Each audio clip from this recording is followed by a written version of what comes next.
Ngayon, pag-uusapan natin ang isa sa mga pinakamahalagang batas sa Pilipinas para sa ating mga kapatid na katutubo, ang Republic Act No. 8371 o ang Indigenous Peoples' Rights Act of 1997. Alam niyo ba na ito ang batas na kumikilala, nagproprotekta at nagpropromote ng karapatan ng ating mga indigenous cultural communities o indigenous peoples?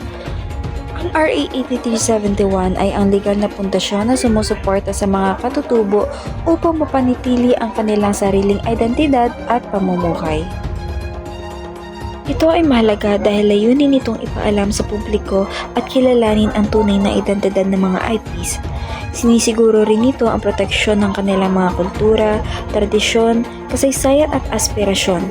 Kinikilala ng batas na ang indigenous knowledge is a priceless treasure o isang kayamanang walang katumbas na halaga.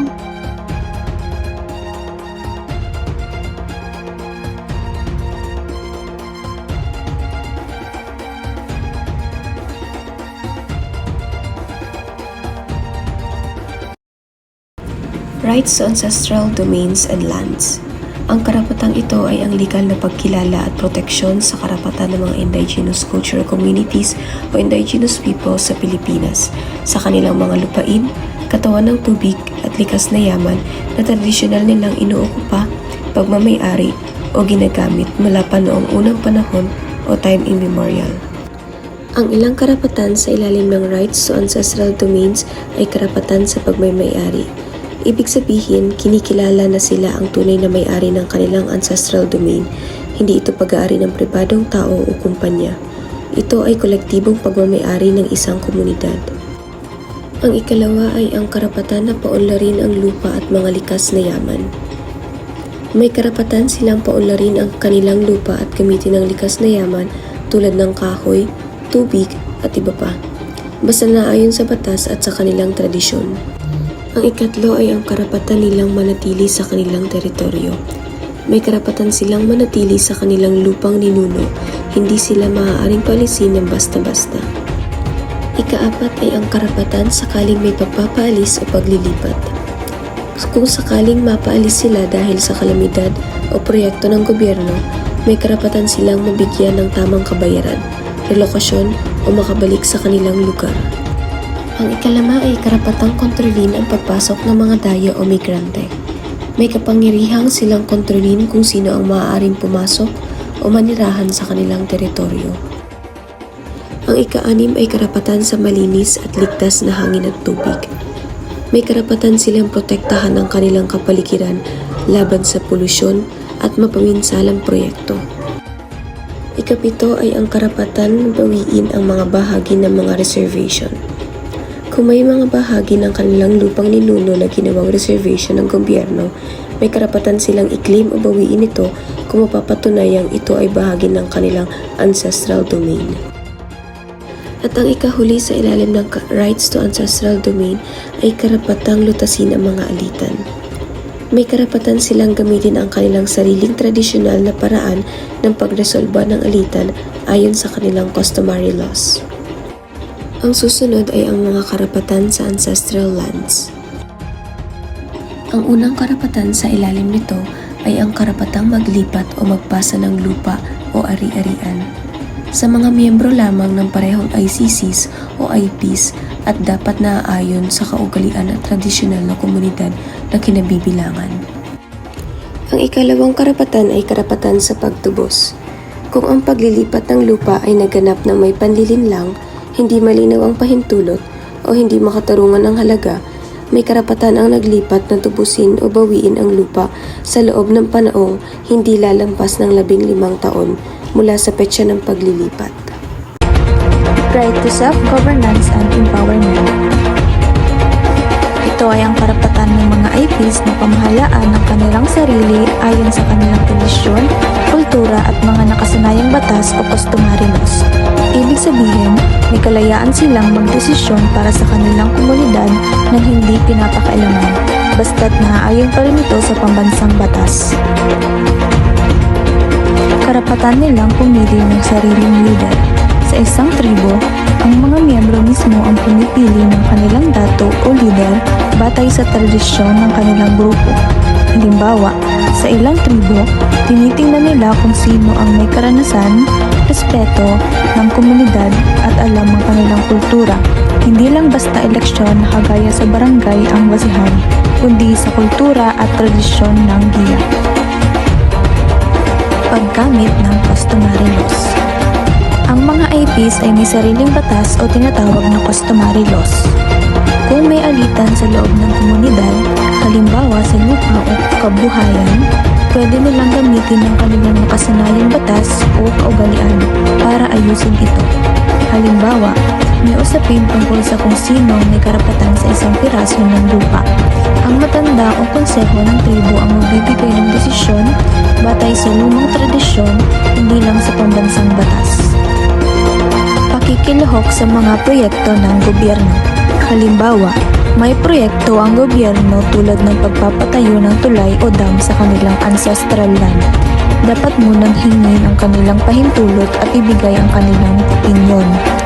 Kung sa tingin nila ay makakasira ito sa kalikasan o sa kanilang kultura, pwede nilang tanggihan o humingi ng pagbabago sa proyekto. Pagbuo ng sariling organisasyon. Ang mga katutubo o IPs ay pwedeng magtatag ng isang organisasyon para mas mapalakas ang kanilang boses at makipag-usap sa gobyerno. Halimbawa, ang isang komunidad ng mga Igorot sa Cordillera ay may sariling organisasyon na tumutulong sa kanila sa edukasyon, kalikasan at karapatan sa lupa. Sa kabuuan, ang apat na pangunahing karapatan ng mga indigenous peoples, ang karapatan sa lupang kanilang pagmamay-ari at minanapan nila sa kanilang ninuno, karapatan na nagbibigay sa kanila ng kapangyarihan mamuno at magdesisyon para sa kanilang komunidad ayon sa kanilang tradisyon at kaugalian, karapatan na nasisiguro na sila ay pantay na tinatrato at protektado laban sa diskriminasyon at pang-aabuso, at karapatang mapanatili at maprotektahan ang kanilang kultura, wika, paniniwala at pagkakakilanlan. Ipinapakita ng apat na karapatang ito na mahalaga ang pagkilala, paggalang at proteksyon sa mga indigenous people.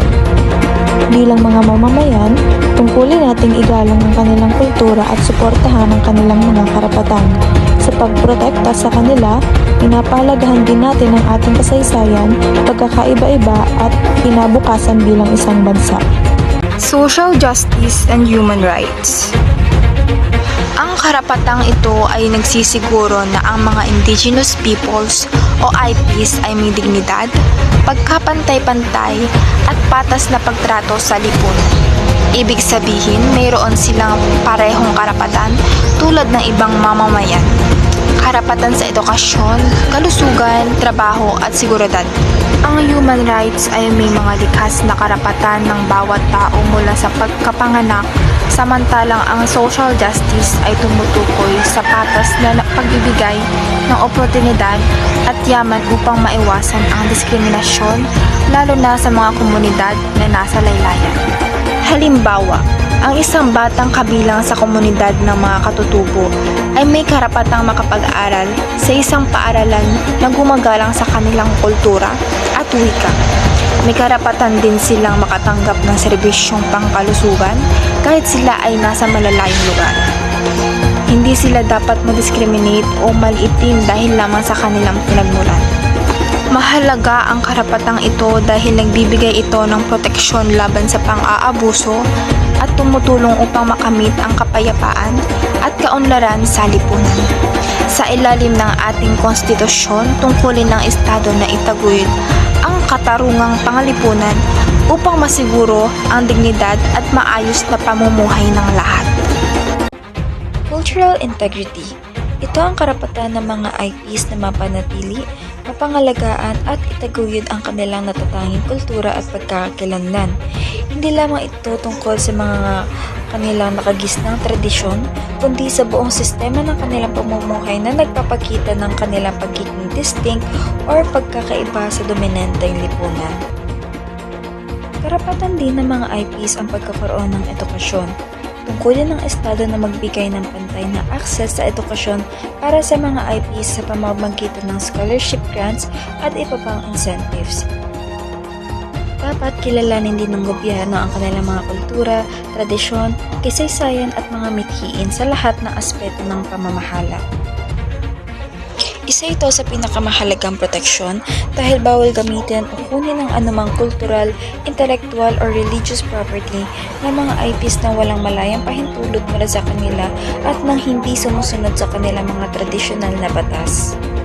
Malaya din ang mga IPs na isagawa, ituro at paunlarin ang kanilang mga relihiyosong tradisyon at ritual. Meron din silang karapatan na protektahan at magkaroon ng akses sa kanilang mga burial grounds at iba pa mga sagradong lugar. Karapatan din nila na makuha muli ang kanilang mga human remains o labi ng kanilang mga ninuno na nasa ibang lugar. Biological and genetic resources. Dito naman, kailangan ang pagkakaroon ng consent sa anumang paggamit, pag-aral o pagpapaunlad ng likas na yaman ng mga IPs sa loob ng kanilang ancestral domains. Ito ay upang masigurong hindi nanakawan ang kanilang komunidad ng mga yamang likas na bahagi ng kanilang buhay. Sa kabuuan, ang apat na pangunahing karapatan ng mga indigenous peoples, ang karapatan sa lupang kanilang pagmamay-ari at minanapan nila sa kanilang ninuno, karapatan na nagbibigay sa kanila ng kapangyarihan na muno at magdesisyon para sa kanilang komunidad ayon sa kanilang tradisyon at kaugalian. Karapatan na nasisiguro na sila ay pantay na tinatrato at protektado laban sa diskriminasyon at pang-aabuso. At karapatang mapanatili at maprotektahan ang kanilang kultura, wika, paniniwala at pagkakakilanlan. Ipinapakita ng apat na karapatang ito na mahalaga ang pagkilala, paggalang at proteksyon sa mga indigenous people. Bilang mga mamamayan, tungkulin nating igalang ang kanilang kultura at suportahan ang kanilang mga karapatan. Sa pagprotekta sa kanila, pinapahalagahan din natin ang ating kasaysayan, pagkakaiba-iba at kinabukasan bilang isang bansa.